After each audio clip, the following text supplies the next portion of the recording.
Assalamualaikum warahmatullahi wabarakatuh. Bismillahirrahmanirrahim. Alhamdulillahi rabbil alamin. Wabihi nasta'inu ala umurid dunya waddin. Assalatu wassalamu ala ashrafil mursalin. Sayyidina wa maulana Muhammad sallallahu alaihi wasallam. Wa ala alihi wa azwajihi wa dhurriyyatihi wa ashabihi ajma'in. Rabbi shrah li sadri wa yassir li amri wahlul 'uqdatam min lisani yafqahu qawli. Amma ba'd. Alhamdulillahirabbil alamin. Segala puji marilah kita haturkan kepada Allah Subhanahu wa taala. Shalawat serta salam semoga tetap tercurah kepada baginda Rasulullah Muhammad sallallahu alaihi wasallam dan kita mengharapkan syafaatnya kelak di akhirat nanti. Dan mudah-mudahan kita termasuk sebagai umat yang dipilih oleh Allah dan Rasulnya Muhammad Sallallahu Alaihi Wasallam. Baik anak-anakku sekalian, kelas 11 A1, 11 A2, 11 A3, dan 11 TKRO 1. Kita kembali lagi di dalam pembelajaran PAI BP atau Pendidikan Agama Islam dan Budi Pekerti. Di pertemuan yang kedua ini, kita akan membahas tentang ikhtisar PAI BP. Artinya adalah kita akan membahas tentang kesimpulan pembelajaran daring pendidikan agama Islam dan budi pekerti di semester 1 kemarin. Jadi untuk yang kelas 11 atau 1 kemarin, itu terakhir materinya sudah sampai kepada iman kepada kitab Allah. 11 atau 2 baru sampai menghindari tindak kekerasan. 11 atau 3 baru sampai pada materi iman kepada kitab Allah. Dan kelas 11 TKRO 1 baru sampai pada materi menghindari tindak kekerasan. Baik anak-anakku kelas 11 yang saya cintai dan saya banggakan, kita langsung masuk ke materi semester 1 atau semester ganjil yang kemarin kita pelajari. Yang pertama kita telah mempelajari tentang bab atau materi memaknai ketaatan secara benar. Qur'annya kita kaji adalah Quran Surat An-Nisa ayat 59. Kemudian materi yang berikutnya adalah memaksimalkan potensi menuju kompetitor terbaik. Quran Surat Al-Ma'idah ayat 48. Kemudian materi yang ketiga, urgensi memiliki etos kerja. Quran Surat At-Taubah ayat 105.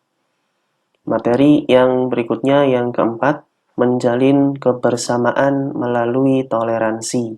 Quran Surat Yunus ayat 40 sampai 41. Lalu yang berikutnya di sini, menghindarkan diri dari tindakan kekerasan. Quran Surat Al-Ma'idah ayat 32. Ya, yang sudah sampai kepada bab atau materi ini menghindarkan diri dari tindakan kekerasan. Quran Surat Al-Ma'idah ayat 32 adalah kelas 11 atau 2 dan kelas 11 TKRO 1. Jadi untuk kelas 11 atau 2 dan kelas 11 TKRO 1 itu nanti kita di semester 2, insya Allah kita akan belajar melanjutkan materi semester 1 yang belum kita bahas, yaitu untuk kelas 11 atau 2 dan kelas 11 TKRO 1 kita akan belajar tentang yang pertama, memegang teguh kebenaran Al-Quran atau iman kepada kitab. Kemudian kita mempelajari juga meneladani hidup para rasul, yaitu iman kepada rasul, dan kita mempelajari tentang syaja'ah. Baik anak-anak sekalian, sebelum kita memasuki ke membahas tentang kesimpulan atau ikhtisar materi-materi yang telah kita pelajari di semester 1 kemarin, saya di sini mengingatkan, teruslah membaca Al-Quran, teruslah daras Al-Quran sesuai dengan instruksi atau pesan saya di pertemuan yang pertama bahwa tugas kalian adalah membaca Al-Quran 1 hari 1 halaman. Atau ketika kalian ingin membaca Al-Quran lebih dari 1 halaman, silahkan. Yang penting kalian setiap hari harus membaca Al-Quran. Kemudian setelah selesai membaca Al-Quran, silahkan kalian nanti mengisi form yang sudah dikirimkan oleh guru kalian. Karena nanti untuk tugas kalian itu akan diambil dari tadarus kalian, deres kalian, atau bacaan kalian. Nah, baik, kita lanjutkan kembali. Untuk materi yang pertama tentang memaknai ketaatan secara benar, Quran Surat An-Nisa ayat 59. Ini ikhtisar atau kesimpulannya adalah taat merupakan mematuhi segala aturan dengan penuh kesabaran. Wajib bersikap taat dan patuh kepada perintah Allah Subhanahu wa taala dan Rasul sallallahu alaihi wasallam.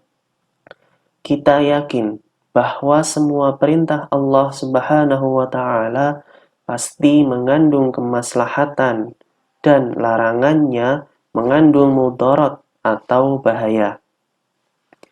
Ketaatan kepada Allah Subhanahu wa taala dan Rasul sallallahu alaihi wasallam bersifat mutlak, tidak dapat ditawar atau dipilih-pilih. Ketaatan kepada ulil amri bersifat terbatas, yaitu selama perintahnya sejalan dengan perintah Allah Subhanahu wa taala dan Rasul-Nya. Apabila aturannya bertentangan dengan perintah Allah Subhanahu wa taala dan Rasul-Nya, maka ia tidak wajib ditaati. Lalu ketaatan kepada Allah Subhanahu wa taala, Rasul dan ulil amri itu saling terkait. Jika seseorang mendurhakai atau tidak menaati perintah ulil amri, berarti ia juga telah mendurhakai Allah Subhanahu wa taala dan Rasul-Nya. Jika ada sebuah persoalan yang tidak ditemukan titik temu, maka kita harus tetap merujuk kepada Allah Subhanahu wa taala, yaitu kepada Al-Quran dan Rasul-Nya, yaitu hadis, serta ijtihad para ulama atau para pakar atau cendekiawan muslim. Itu adalah ikhtisar atau kesimpulan tentang materi memaknai ketaatan secara benar. Quran Surat An-Nisa ayat 59. Materi yang kedua yaitu tentang memaksimalkan potensi menuju kompetitor terbaik. Quran Surat Al-Ma'idah ayat 48. Al-Quran merupakan kitab samawi terakhir yang membawa kebenaran, mencakup isi dan membenarkan kitab suci sebelumnya, seperti kitab Taurat dan kitab Injil. Al-Quran merupakan kitab yang terpelihara dengan baik sampai hari kiamat, sehingga ia tidak akan mengalami perubahan dan pemalsuan. Wajib memutuskan perkara dengan hukum yang diturunkan Allah Subhanahu wa taala yang telah terdapat di dalam Al-Quran dan tidak menuruti keinginan hawa nafsu kita sebagai manusia yang bertentangan dengan Al-Quran. Perlu kita ketahui bahwa setiap umat diberi syariah yang berbeda dan diperintahkan untuk dilaksanakan. Syariat dan jalan yang harus ditempuh oleh masing-masing umat bisa berbeda dan berubah, tetapi landasan ajaran samawi adalah satu, yaitu menyembah Allah yang Maha Esa atau Tauhid. Jika Allah Subhanahu wa taala menghendaki, dengan mudah baginya Allah menjadikan semua manusia hanya dengan satu syariat saja, sehingga keadaan dari zaman ke zaman tetap stagnan, tetap sama, dan tidak terjadi perkembangan. Tapi Allah Subhanahu wa taala menghendaki untuk menguji sejauh mana mereka dapat mengimplementasikan syariat Allah Subhanahu wa taala yang tertuang di dalam kitab samawi mereka masing-masing. Dengan demikian, manusia akan terpacu untuk berkompetisi atau berlomba-lomba. Setiap umat harus berlomba untuk berbuat kebaikan, yaitu suatu ajakan terhadap diri sendiri dan orang lain untuk senantiasa mematuhi perintahnya dan menjauhi yang dilarangnya. Pada saat nanti, manusia itu akan kembali kepada Allah Subhanahu wa taala. Di alam akhirat nanti, kita sebagai manusia itu akan mempertanggungjawabkan perbuatan kita sendiri selama di dunia. Rasulullah Shallallahu Alaihi Wasallam telah memotivasi kita, telah mendorong kita, telah mensupport kita untuk segera melakukan amal solih, amal baik sebelum hilang kesempatan. Fitnah itu berkonotasi kegelapan dan kesesatan, seperti gelapnya malam tanpa pelita yang membuat manusia mudah tersesat.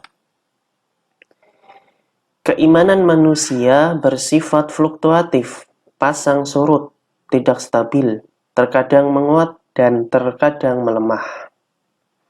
Materi yang ketiga, materi yang berikutnya tentang urgensi memiliki etos kerja, Quran Surat At-Taubah ayat 105. Pesan yang disampaikan dalam Quran Surat At-Taubah ayat 105 dan Quran Surat Az-Zumar ayat 39 adalah tentang bekerja keras dalam kehidupan untuk meraih kesuksesan di dunia dan di akhirat.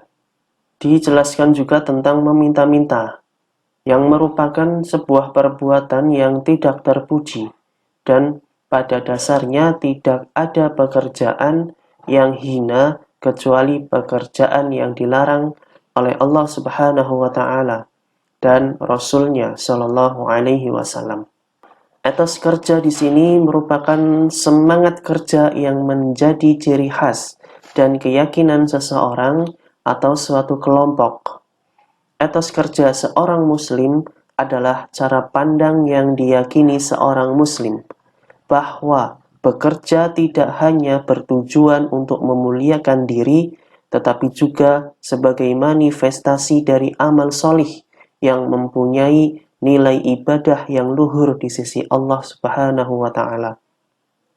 Prinsip etos kerja muslim di antaranya bekerja karena Allah Subhanahu wa taala, berorientasi akhirat, berkarakter al-qawi, tuntas, maksimal dan berkualitas, bekerja keras dan bekerja cerdas.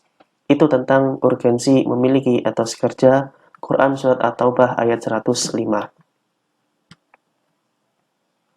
Lalu lanjut ke materi berikutnya, menjalin kebersamaan melalui toleransi. Quran Surat Yunus ayat 40 sampai 41. Ikhtisar atau kesimpulan dari materi tersebut adalah bahwa orang musyrik itu ada yang meyakini kebenaran Al-Quran dan ada yang tidak. Di antara mereka yang meyakininya, ada yang kemudian bertaubat, tetapi ada pula yang tetap memusuhi ajaran Allah Subhanahu wa taala. Kita tidak boleh memaksakan kehendak atau ajaran kita kepada orang lain dalam berdakwah.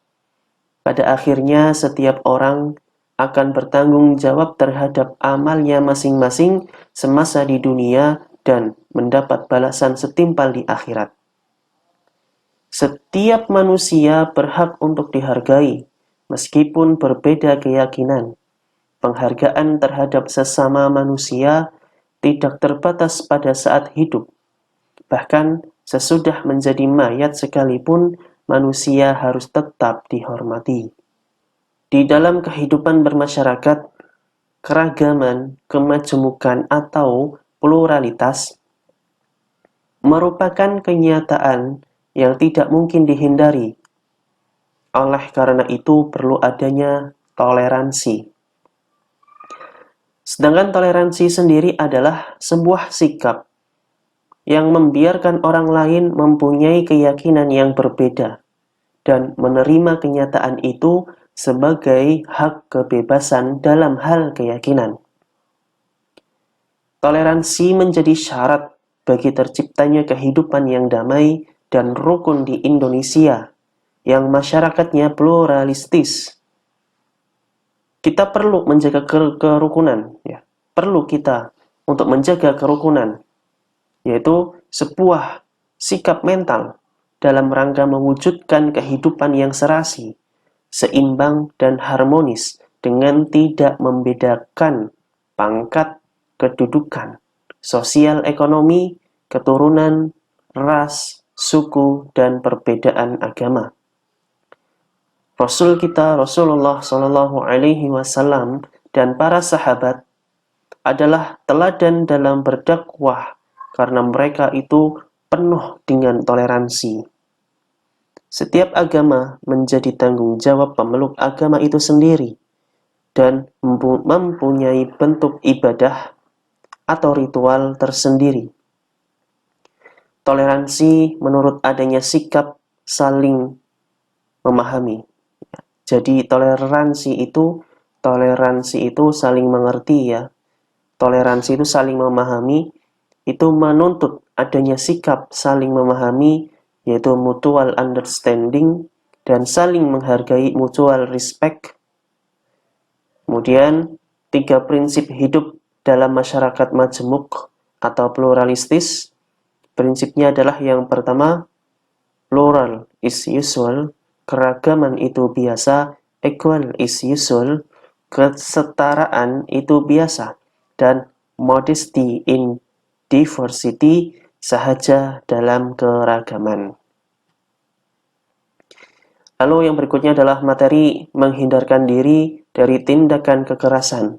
Quran Surat Al-Ma'idah ayat 32, dan kelas yang sudah sampai atau baru mempelajari tentang menghindarkan diri dari tindak kekerasan adalah di sini adalah kelas 11 A2 dan kelas 11 TKRO 1. Kita bahas ikhtisar atau kesimpulannya.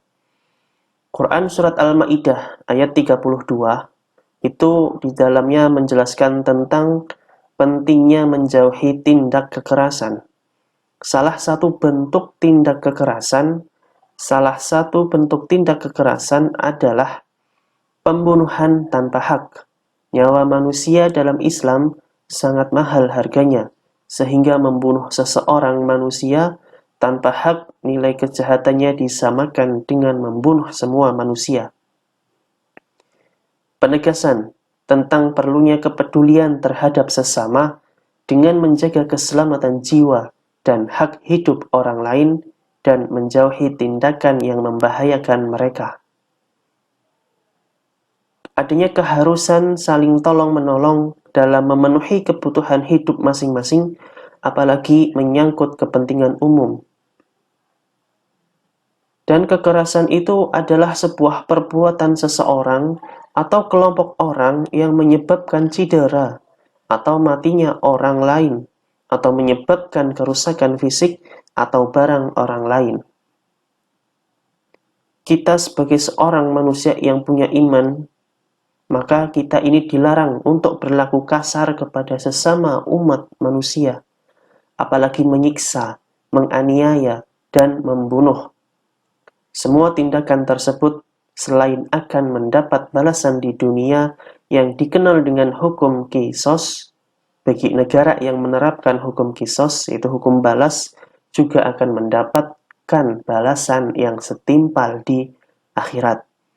Itu adalah ikhtisarnya, kesimpulannya tentang materi menghindarkan diri dari tindakan kekerasan. Quran Surat Al-Ma'idah ayat 32.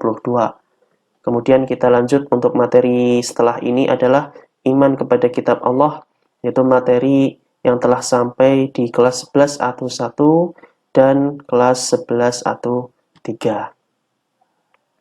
Iman kepada kitab Allah, yaitu memegang teguh kebenaran Al-Quran.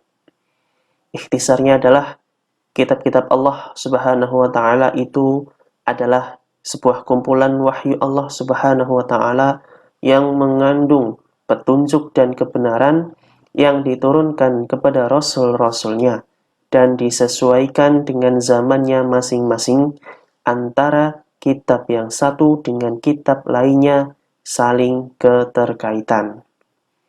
Kitab yang diturunkan oleh Allah Subhanahu wa taala ada 4, yaitu Zabur, Taurat, Injil, dan Al-Quran.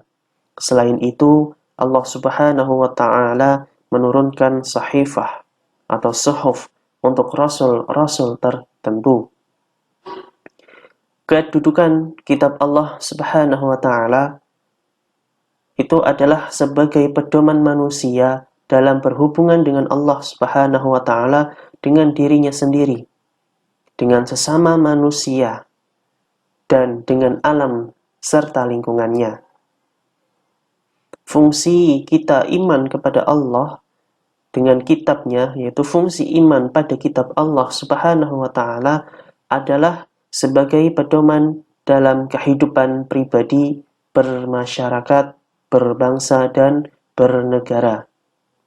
Al-Quran adalah kalamullah yang diwahyukan kepada Nabi Muhammad SAW melalui perantaraan malaikat Jibril dan diturunkan secara berangsur-angsur selama 22 tahun, 2 bulan, 22 hari. Kedudukan Al-Quran itu merupakan sebuah mukjizat, sebuah pedoman hidup, korektor, serta penyempurna ajaran-ajaran terdahulu. Kemudian salah satu jaminan dari Allah Subhanahu wa taala terhadap Al-Quran adalah bahwa Al-Quran akan tetap terjaga keasliannya atau kemurniannya hingga akhir zaman nanti.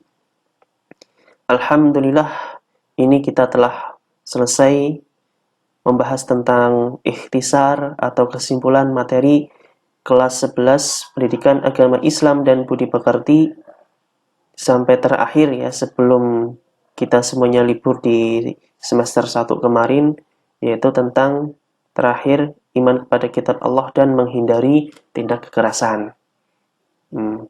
Kemudian untuk materi semester 1 yang belum kita pelajari, maka kita tidak bahas ikhtisar atau kesimpulannya karena kita belum mempelajarinya. Maka dari itu, setelah kita masuk di semester 2 ini, kita awali nanti pembelajarannya dengan menyelesaikan materi semester 1 yang dulu belum sempat kita selesaikan. Kemudian setelah selesai, kemudian kita masuk materi semester 2. Nah, ini materi semester 1 ganjil. Jadi, tadi sudah dibahas di awal, ada beberapa materi yang belum kita pelajari ya. Jadi di sini memaknai ketaatan secara benar sudah, memaksimalkan potensi menuju kompetitor terbaik sudah, urgensi memiliki etos kerja juga sudah, menjalin kebersamaan melalui toleransi juga sudah, menghindarkan diri dari tindak kekerasan juga sudah. Ini baru 2 kelas, yaitu kelas 11 A2 dan kelas 11 TKRO 1. Nanti untuk kelas 11 A2 dan 11 TKRO 1 akan memulai pembelajaran dari sini. Memegang teguh kebenaran Al-Quran, yaitu iman kepada kitab-kitabnya Allah. Kemudian kita juga sudah membaca atau membahas atau mengkaji ikhtisar atau kesimpulan PAIBP di semester 1 sampai materi memegang teguh kebenaran Al-Quran atau iman kepada kitab Allah, di mana ini telah sampai kepada kelas 11 A1 dan kelas 11 A3. Jadi untuk kelas 11 A1 dan kelas 11 A3, nanti di semester 2 ini kita akan memulai dari semester 1 yang belum kita pelajari, yaitu adalah materi tentang meneladani hidup para rasul, iman kepada rasul, dan materi syaja'ah. Jadi untuk kelas 11 A1 dan kelas 11 A3 masih ada 2 bab yang harus kita pelajari di semester 1 kemarin yang belum sempat kita pelajari.